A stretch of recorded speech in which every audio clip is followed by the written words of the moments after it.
Acid reflux is not about stomach acid. Acid reflux is not about food. I'll repeat that again.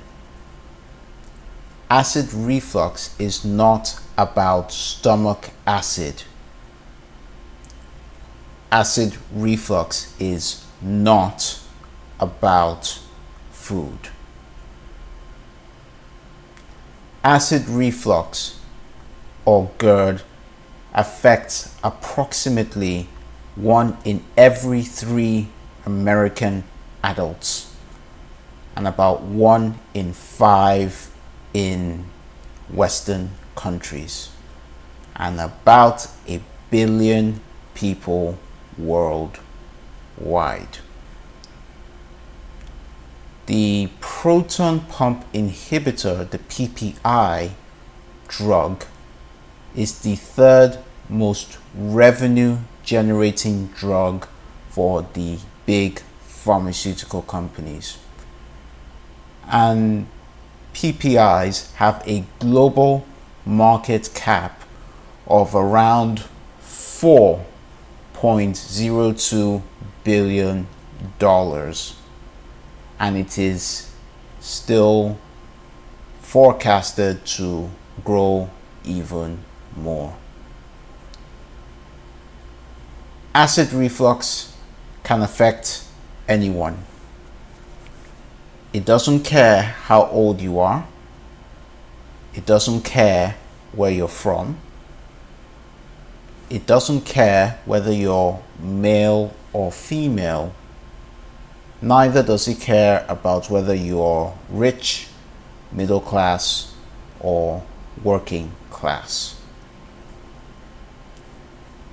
Acid reflux can make people very uncomfortable under their own skin.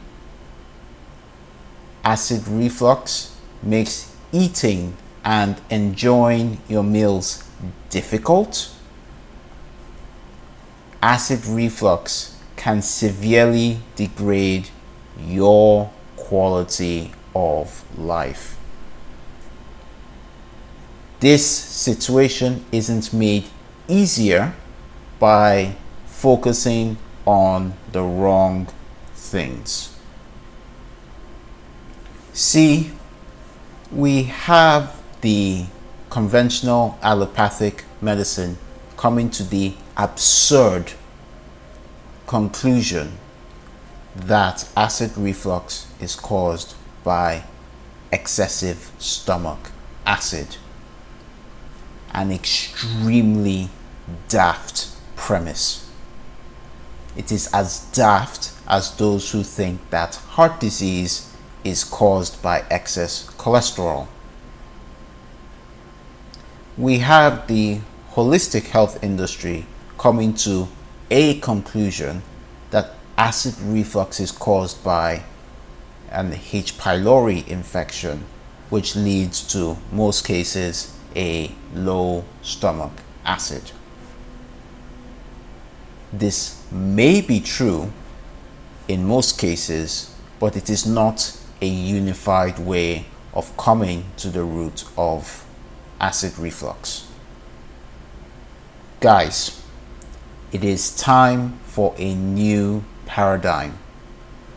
A paradigm that isn't reductionistic, a paradigm that doesn't lead to the destruction of your overall health, a paradigm that respects the wisdom of the body, a paradigm that sees you whole, healed, and revitalized, which is your birthright. You may ask, who's this guy giving you insight about, acid reflux? This is Josh, CEO and founder of Vitality Maximized. It is my strong belief in every human's birthright to be whole and healed. I do have a story to tell. You see, I'm sitting here having overcome my battle of nearly 2 decades of acid reflux. I am now reflux free and have been for nearly 3 years, much to my relief. I went about this without any proton pump inhibitors, no H2 blockers, no acid watchers diet, no, omitting several foods because it triggered reflux, no slippery elm, no apple cider vinegar remedy, no fluoroscopies, no endoscopies, no barium swallow tests, no antacids, and I didn't even visit a doctor once. I did none of those things. My acid reflux started from a very young age. I remember I was about 6 or 7 years old, and on my birthday I can recall vividly eating some chicken, and I was basically regurgitating the chicken. People in my family noticed. They just thought that I was rushing my food. Maybe I was just rushing my food and lacked good eating habits, chewing habits, or appetite control. However, even with some improvements in that area, I was still refluxing food, no matter what I ate. For years and years, I eat a meal, and for the first 2 hours after eating, I regurgitate my food multiple times within that time span, and then it stops until my next meal. It was nothing life-threatening, it was just chronic. And I would say that I normalized those sensations and pretty much numb to the whole thing. I started paying real attention to this chronic situation in 2015, 1 year after I developed an interest in my health. In between the summer of 2014 and the summer of 2015, my first introduction to the world of nutrition started with cholesterol is the enemy, salt is the enemy, saturated fats are the enemy, whole grains are heart healthy. This led to me overeating gluten-containing grains. Lo and behold, I developed a pretty severe gluten intolerance. It was a very horrible feeling. In my search for answers, in spring of 2015, I found the paleo diet for answers to, the gluten intolerance problem. And within 3 months, I was able to see massive improvements with my health overall, and even led to me being able to tolerate certain or gluten-containing grains in a specific preparation style. And this then led me to the Weston A. Price Foundation. Through the paleo, primal, and Weston A. Price crowds, I started taking my health even more seriously, and all the challenges that I had along with acid reflux, I started to read up closely what some of the possible causes are and how I would go about it. This, one way or the other, led me to mineral balancing and hair tissue mineral analysis through Dr. Wilson.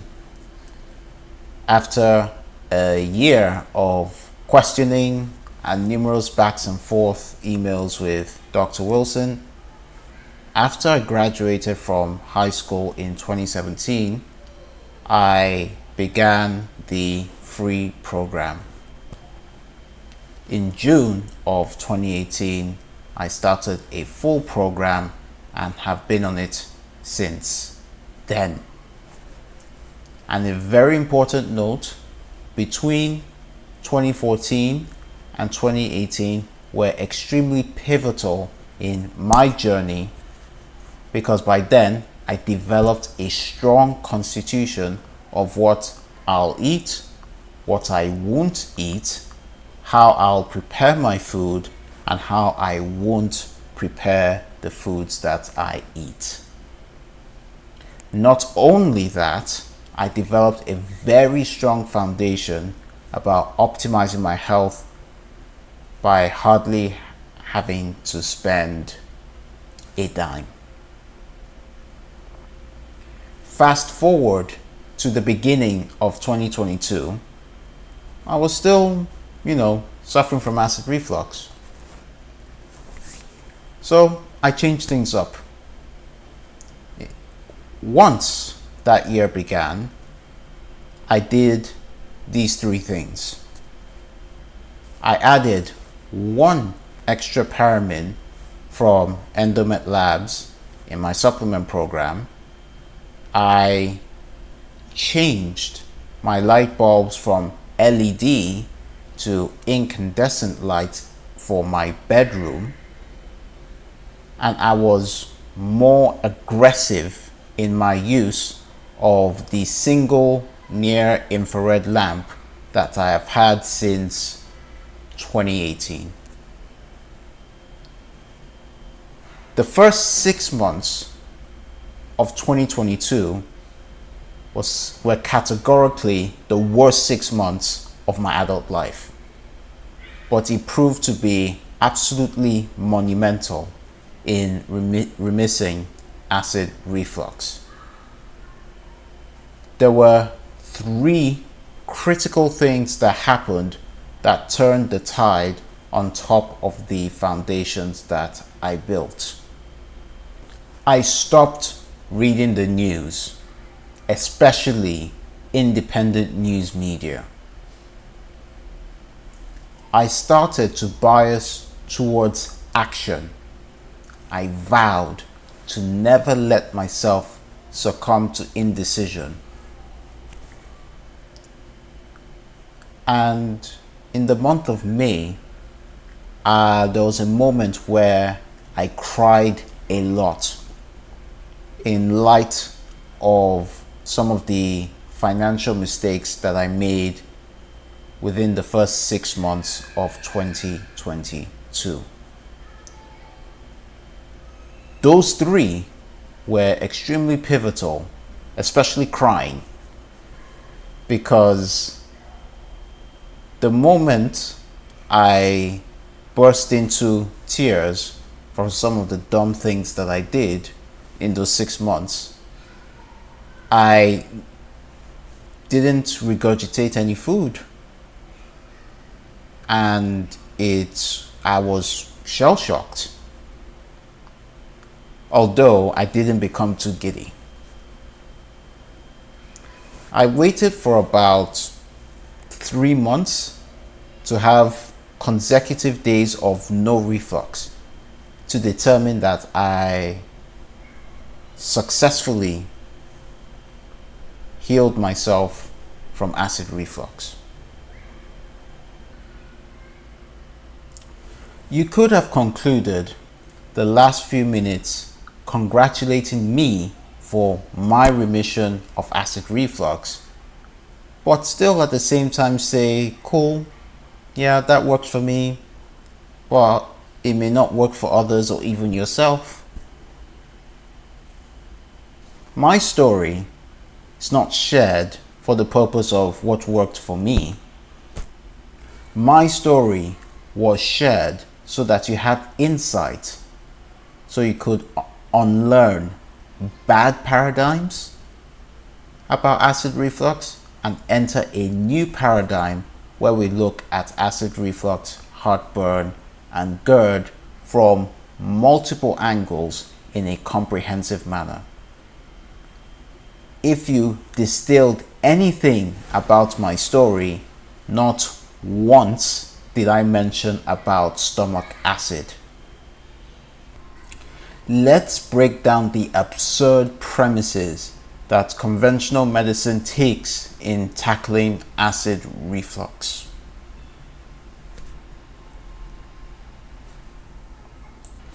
According to WebMD, here's what they have to say about acid reflux. Acid reflux, according to them, is when acid from inside your stomach flows up into your esophagus and throat.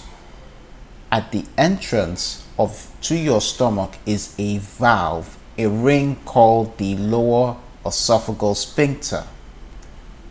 Normally, the LES, as soon as food passes through it, but if it doesn't close all the way or it opens too often, acid from your stomach can move up into your esophagus. This can cause symptoms such as a burning chest discomfort called heartburn, or acid regurgitation, so regurgitation of your food.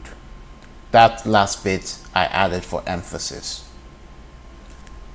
We have to scroll down to their site to what causes acid reflux.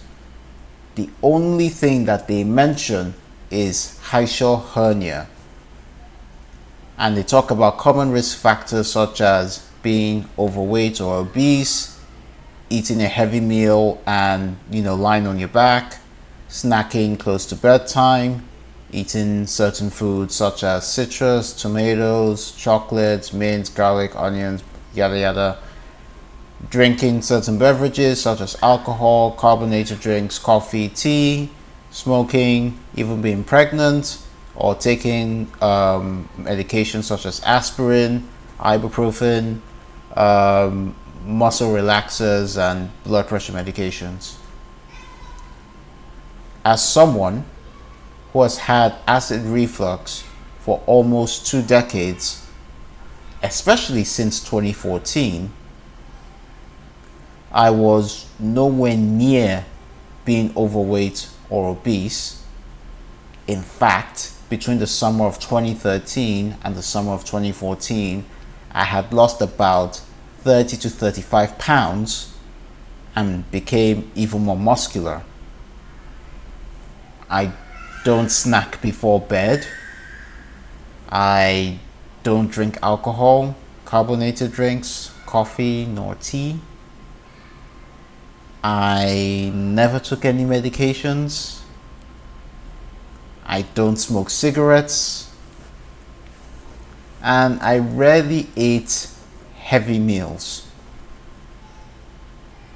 No matter what I ate, I always had acid reflux sensations.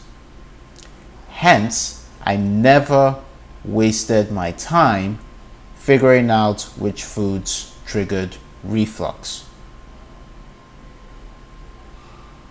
It is safe to say that I find this insight from WebMD total garbage.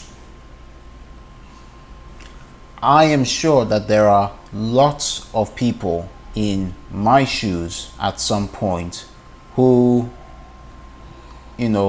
do most or all of these things to reduce risk factors of acid reflux, but still suffer from acid reflux. Because these suggestions do not go into the root of the acid reflux phenomenon, the typical solutions offered in conventional allopathic medicine involve taking proton pump inhibitors such as Protonix, Prilosec, Nexium, taking H2 blockers like Pepcid, taking any antacids, and even worst of all, in my view, going on a diet to reduce gastric acid secretion and sensations of acid reflux. These are destructive solutions, to put them lightly. I'm going to make a very special mention of PPIs, proton pump inhibitors.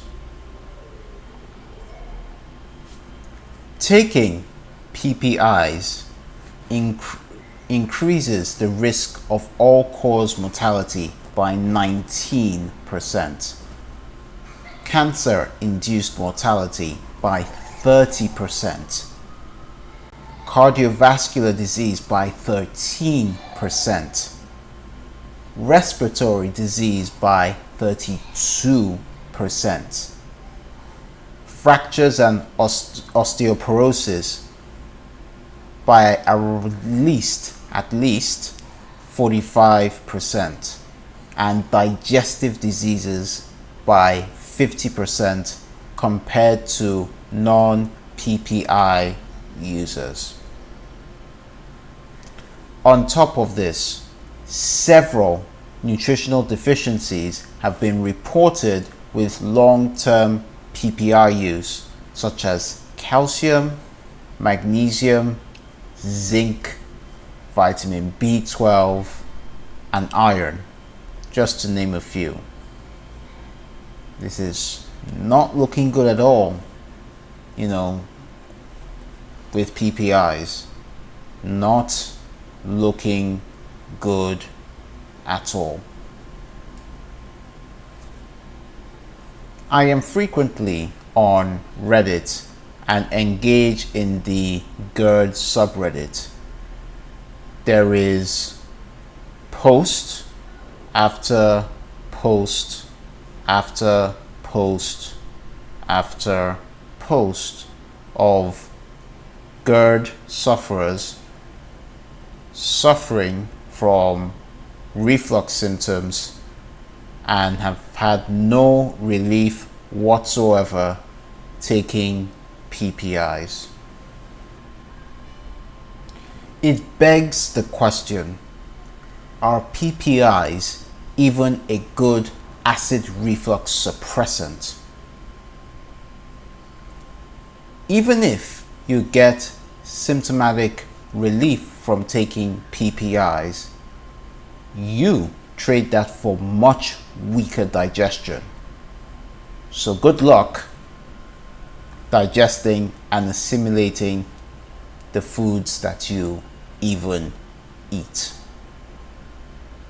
I don't suppose increased risk of fractures, digestive diseases, kidney and liver diseases, and dementia is something that you signed up for. Is that really worth the risk? Taking proton pump inhibitors? You decide. I want to talk about a popular dietary solution for acid reflux: the Acid Watchers diet. The Acid Watchers diet, in my opinion, is mainly concerned about omitting foods that are commonly known to trigger reflux symptoms.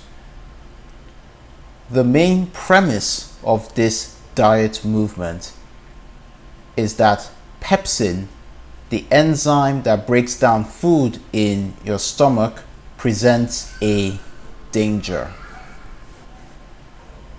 According to them, pepsin is only inactive until woken up by acidic foods. Once mixed into gastric acid, they claim that it can, quote, surge up the esophagus, throat, and chest, end quote. Common acidic foods based on this methodology are junk foods, processed foods, citrus fruits, fatty meats, tomatoes, wine, alcohol, vinegar, raw onions, and raw garlic.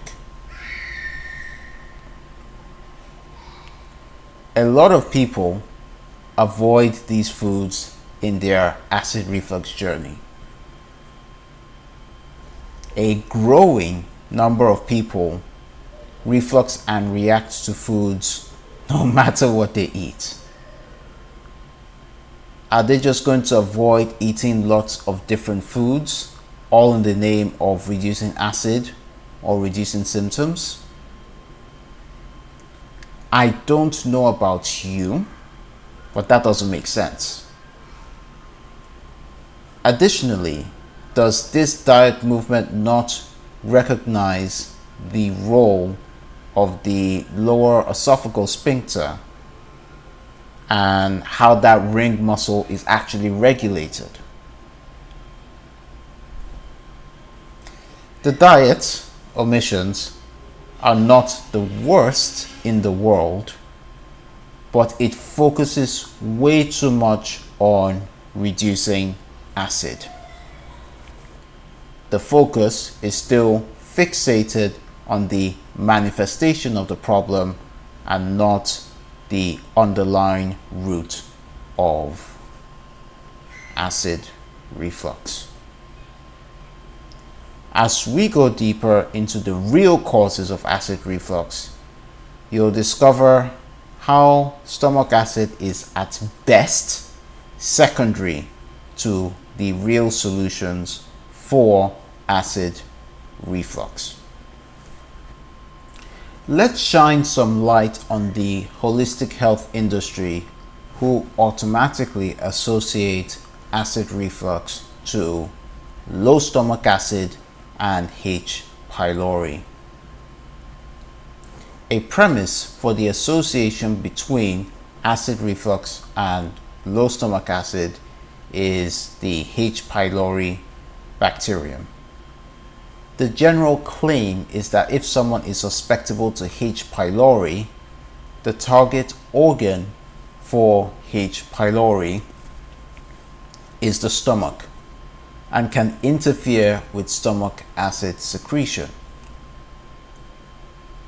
The main premise of the association of acid reflux and low stomach acid is that the lower esophageal sphincter is deemed pH sensitive and only closes once sufficient acidity is present in the stomach. If there isn't enough acidity in the gastric juices, the LES, the lower esophageal sphincter, may not function as it should. If this premise is true, then every individual with GERD is likely to have symptoms of low stomach acid, such as flatulence, bloating, belching, diarrhea, nausea, stomach upset, stomach cramps, and even undigested foods in the stool. I find that this is simply not the case. I am a case in point. Ever since I took proactive steps to upgrade my health, I did not ever have stomach cramps, stomach upset, bloating, belching, undigested food in my stool, an aversion to eating meat for the extreme cases, and all other signs of a low stomach acid. In fact, I tended to have frequent bowel movements and sometimes get ravenously hungry. In fact, I look forward to eating meat and foods that trigger that stomach acid release. Is low stomach acid really at the crux of the growing condition of acid reflux? I believe it is a contributing factor, but the elephant in the room is something much more fundamental. More fundamental than gastric acid secretion. As someone who has had acid reflux for almost 2 decades, I think the 4 angles that you can look at to healing acid reflux comprehensively are the autonomic nervous system, the lower esophageal sphincter itself, the solar plexus and the impact of your habits, and lastly, heavy metal toxicity. To bring all these points to life, let me share my hair analysis history starting right now.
My hair analysis history has one consistent pattern that indicates imbalances in the autonomic nervous system. This is a pattern called a 4 highs pattern. A 4 highs pattern is where the electrolyte minerals calcium, magnesium, sodium, and potassium are all above their ideal levels. This pattern is very unstable, inflammatory, and it's like walking on stilts. Additionally, with the 4 highs pattern, there is a lot of lifestyle stress, and the typical response to this lifestyle stress is like, a second wind of energy. How does it though relate to the autonomic nervous system? The correct response to stress is one of two responses. It is either a fast oxidation rate, which in other terms is a sympathetic state of body chemistry, and it also relates to excessive adrenal and thyroid glandular activity. This is expressed with a high sodium and potassium levels, and then a low calcium and magnesium levels. Or there is a slow oxidation rate, which in other words is a parasympathetic state of body chemistry, which relates to reduced adrenal and thyroid glandular activity, and this is expressed with a low sodium and potassium levels and a high calcium and magnesium levels. When all those four minerals are high, it is a sign that somewhere there is a stalled transition from fast to slow oxidation.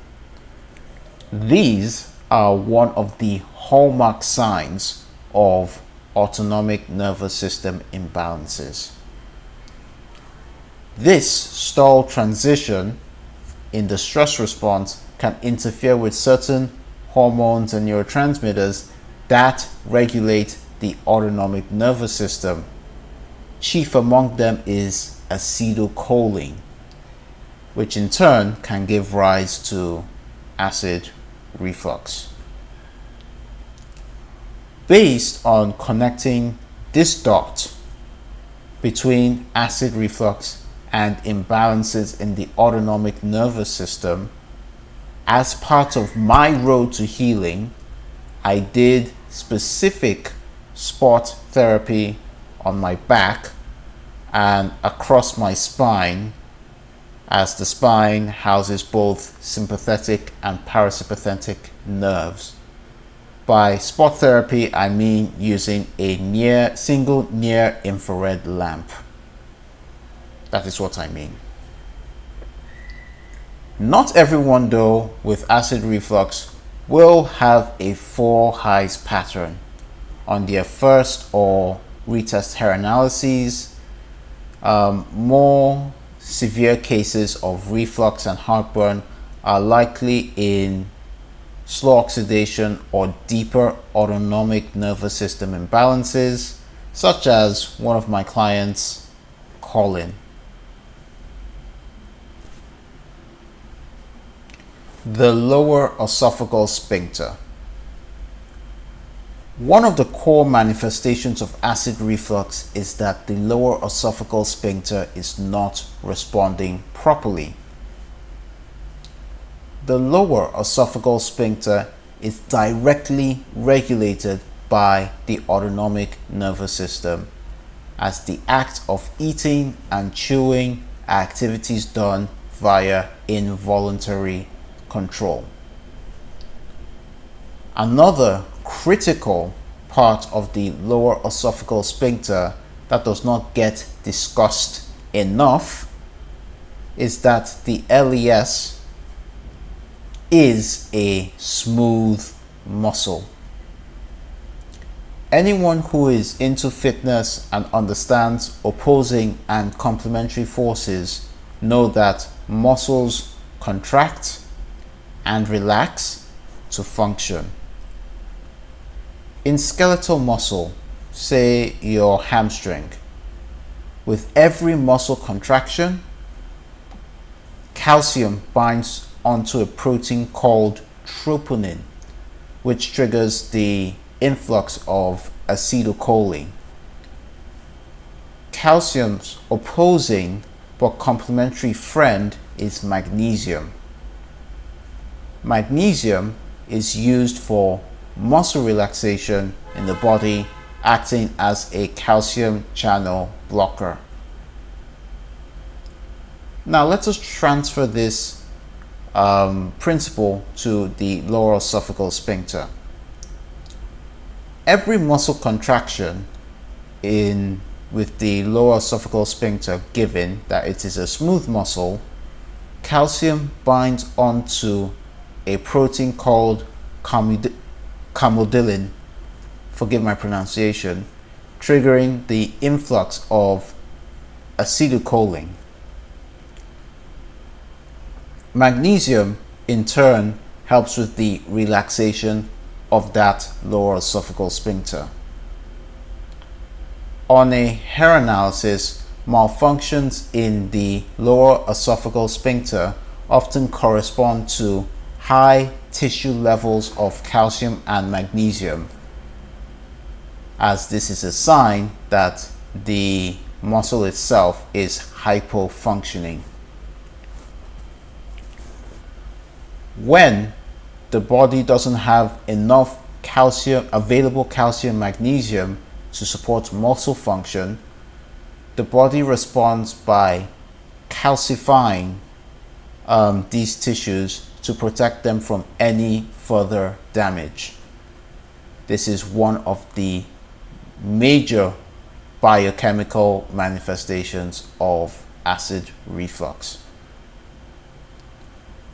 Based on connecting this dot about the LES and the basic physiological role that a smooth muscle plays, this led to an action of increasing my calcium magnesium intake through a complex called Paramin from Endomet Labs. And it led me to do specific spot therapy on the stomach area using a single near infrared lamp.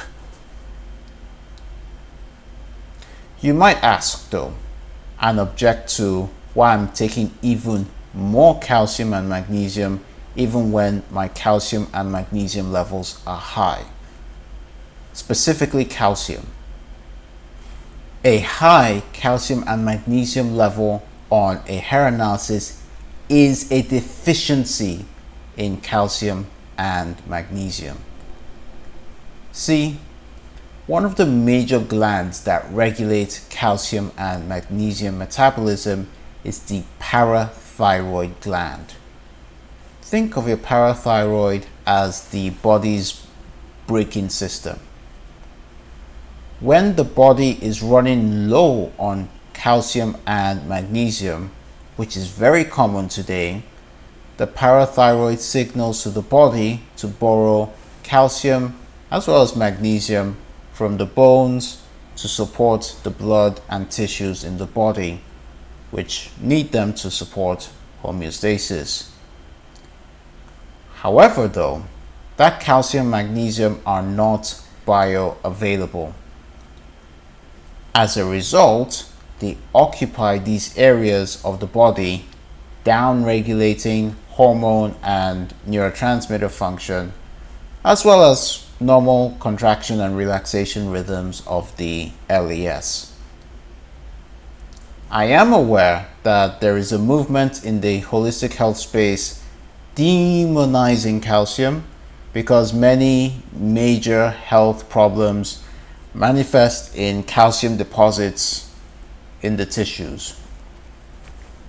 However, don't be misled. If you want to sleep and produce that melatonin, it needs calcium to convert tryptophan to melatonin. If you want to utilize the nutrients you eat from your food, it needs calcium to secrete histamine for stomach acid and insulin from the pancreas. If you want to absorb nutrients like vitamin B12 from your diet and your supplements, you need calcium to bind onto a protein called the gastric intrinsic factor.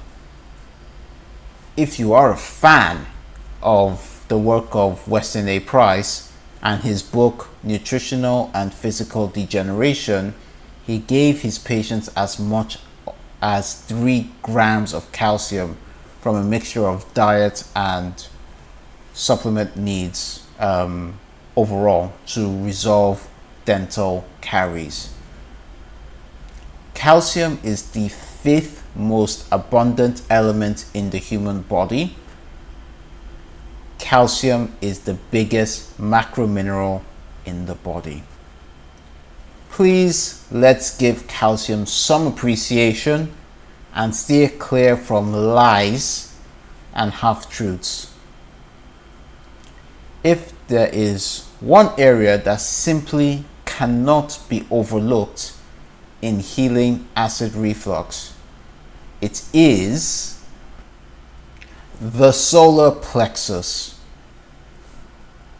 For those who don't know what the solar plexus is, it is a complex network of nerves located at the top of the abdomen, behind the stomach, and in front of the aorta, so a certain segment of the heart. Ironically, this is a cool fact, the reason this plexus is called the solar plexus is because the radiating nerve fibers resemble the sun's rays. In Ayurvedic medicine, the solar plexus has its own chakra, its own energy center, and that energy center has a yellow glow to it. These network of nerves innervate to the stomach, the pancreas, the liver, the spleen, the adrenals, and the gallbladder. The solar plexus regulates digestive function and adrenal function, especially the propagation of the HPA axis. In addition, the solar plexus helps develop one's structure, identity, ego, beliefs, judgments, personal power, and control. This is important for a few reasons. As mentioned earlier in this recording, you do not need to have accompanying symptoms of low stomach acid and digestive issues alongside acid reflux. Many of the nerves that innervate the solar plexus aren't all organs of digestion. They also innervate to the adrenal glands, the spleen, the liver, for which they perform non-digestion functions. This leads to one of the biggest habit change that completely turned the tide in my healing. I used to have serious overthinking and rumination issues. Overthinking leads to indecision because it tends for me to not make up my mind decisively. There tends to be a tendency towards perfectionism. There is sometimes a tendency to think in worst case scenarios. It's a tendency to dwell on the past, and often I may second guess myself. I often have ruminations of emotionally charged situations, ruminations of any financial trouble and other potential catastrophes. Sometimes these paralyze me in a way, and I sometimes take a bit too long to take specific action. All of these indicate a lack of control and a lack of autonomy in one's life. All of these harm the solar plexus and induces the wrong spin on the solar plexus chakra. My resolution was twofold for my tendency to ruminate, overthink, and be indecisive, which in turn helped me remiss acid reflux.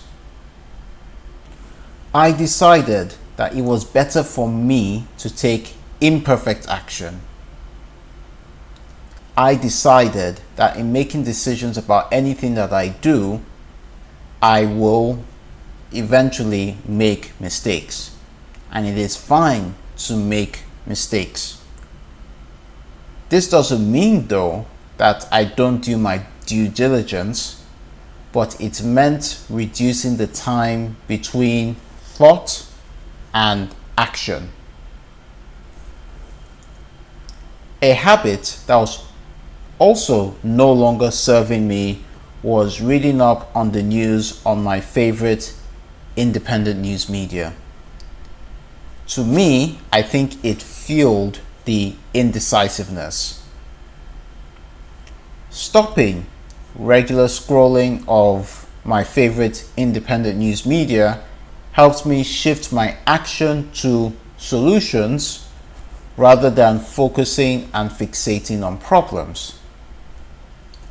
I felt that there was no use consuming information, to understand the destructive monetary path that the United States and the rest of the world are going. There was no use in consuming information of all the numerous conspiracies. There was no use in all the political left, right, red, blue discourse. I felt that I have completed that part of my awakening process and felt that I could use an extra 30 to 60 minutes most days of the week that I have wasted reading up on independent news media to improving my life and being the best version of myself. If you really want to heal from acid reflux and GERD, if you really want to heal your solar plexus chakra, you need to reclaim control and seek solutions. Never ever fixate on your problems without a solution. About acid reflux without talking about the impact of heavy metals. Heavy metals are poisonous from 1,000 cuts. Heavy metals are a representation of darkness. Heavy metals represent the work of the devil. Heavy metals dim your potential. Heavy metals are one of the biggest deterrents to become whole, healed, and revitalized. They serve no optimal biological roles in our bodies. Examples of these are cadmium, lead, mercury, arsenic, barium, and aluminum. Additionally, there are other nutrients that we need that, if dysregulated, are also poisonous from 1,000 cuts, a representation of darkness,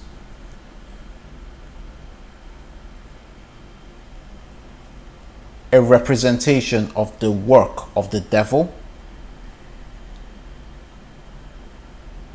They dim your potential, and of course they are a major deterrent to becoming whole, healed, and revitalized. Examples of nutrients gone airy are iron, copper, manganese, selenium, cobalt, etc. The two major elements that I find prominent in the development of acid reflux are copper and mercury. Let's start with copper. When copper is dysregulated, that is in excess and is unavailable in the body, it can wreak serious havoc. This kind of unavailable copper tends to have an affinity for the nervous system. When you have excess free unbound copper floating around the body, it induces oxidative stress on the body and the nervous system. As a defense mechanism, the body responds by numbing the effects of copper, biounavailable copper, by signaling the parathyroid to release calcium and magnesium from the bones to put the brakes on.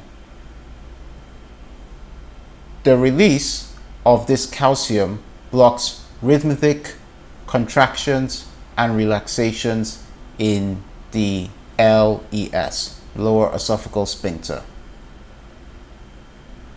It also makes sense why copper is one of the central elements in the acid reflux phenomenon, as there are countless upon countless of stories of those with having acid reflux that have anxiety too. A 2011 study by the Nutrition and Metabolic Insights found a decreased plasma zinc and an increased plasma copper with individuals with anxiety. All through my health journey, I have struggled, for the most part, to mobilize excess copper regularly. My client who has reflux symptoms also struggles to mobilize excess copper. It is a fair conclusion to state that there is a copper imbalance in those who have acid reflux. Mercury is a close cousin of copper in many ways. Despite copper being an essential nutrient when bioavailable, compared to mercury, where there is no benefit of mercury. Mercury, just like copper, has an affinity for the nervous system. Mercury, just like copper, induces oxidative stress and induces cell death in the nervous system, which means that the LES does not function properly. Mercury has an affinity for inhibiting camodilin, an important protein that regulates smooth muscle contraction, including the LES. On my hair analysis history, it has been a huge struggle to mobilize mercury, and some of my symptoms, which include overthinking and excessive rumination of thoughts, also have to do with mercury toxicity. Many individuals who struggle with acid reflux also struggle with anxiety. Anxiety is a primary symptom as a result of mercury toxicity. We've discussed the role of the autonomic nervous system, the lower esophageal sphincter, the significance of the solar plexus and its corresponding habits, as well as heavy metal toxicity. Now, based on everything shared, this video will not be complete without sharing some basic solutions. Here's what not to do if you want to heal from acid reflux. 1. It is a waste of time and money getting a fluoroscopy, endoscopy, barium swallow test, and all other means to assess the extent of acid reflux or heartburn or GERD. They tell us nothing about the biochemical manifestations that are occurring within you. It takes us no closer to real transformative action. 2. Do not overly fixate on which foods trigger acid reflux and heartburn. This won't do you any good and you'll waste precious energy. Here's an overview of what you can do right now if you want to heal from acid reflux. Number 1, do not be lukewarm. I'd rather either be hot or cold or you'll be cast out. Make decisions decisively. Take imperfect action. Have some cojones. Don't let fear and anxiety derail you. 2. Develop a strong constitution of what you would eat, what you will not eat, how you prepare your food, and how you won't prepare your food. Having that strong foundation helps to gradually improve your nourishment, which is critical to your healing and upgrading your health. Regarding the actual foods that may trigger reflux for you, you may have to make a stern decision on whether those trigger foods are worth eating in general. For me, there were a number of foods I do not incorporate at all. I do not eat chocolate. I do not eat much citrus fruits. I don't drink coffee. I don't drink teas.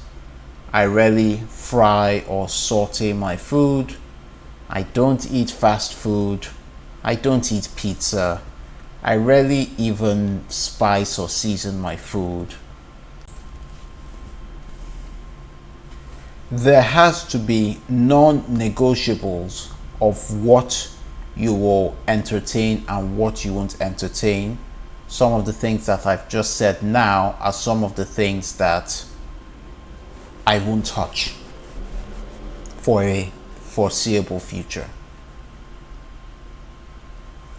The foods that are worth eating to you but it triggers reflux, I find that you can do 2 things depending on the severity of the reflux. If the reflux is not severe and this type of food is a necessary food to eat, for example, let's just use eating meat, and you may have reflux symptoms from eating meat, because you can opt to continue to eat the animal protein, because not doing so does worsen your health overall, and that's a decision you would have to make. If the reflux is severe, right, then it is necessary to stop eating the food for a time being and then reintroduce the food slowly. Overall, if you've learnt anything from me, acid reflux is not about foods. Many individuals reflux no matter what they eat. And finally, detoxification. Detoxification that aligns with the wisdom of the body is of paramount importance today. A weapon that I use is a single near infrared lamp, and did specific spot therapy in the areas of my stomach and my back where my solar plexus is located. Detoxification that aligns with the wisdom of the body is much more than what I just shared about the lamp. So please do not use my success and apply it to you without the right context. As I conclude with today's topic of acid reflux, I shared my personal story with acid reflux. I discussed conventional and holistic medicine approaches to acid reflux with some shortcomings of each premise. I uncovered key underlying causes that I discovered that enabled me heal from it and is relevant across all individuals with acid reflux. And I shared some action steps that you can make to heal from acid reflux. You can find me on Instagram at vitality_maximized and drop a follow if my presence in this HTMA collective resonated with you. If this recording created a strong positive impression to the point of inquiring about my services, you can book a call on the QR code on the screen, and it'll be an opportunity to discover mutual fit to restore your birthright whole, healed, and revitalized. Extreme reminder: the information that I shared on here cannot be used as health advice. Neither can you use this to diagnose, treat, and cure acid reflux, GERD, or any other disease entity. Please consult with your primary care physician and take this information at your own risk. A special thanks to Louis, Aaron, and Matt for giving me this platform to speak and for providing competition to Endomet Labs for their supplement line, which is badly needed for the innovation and the evolution of the hair analysis space. Thank you, and signing off.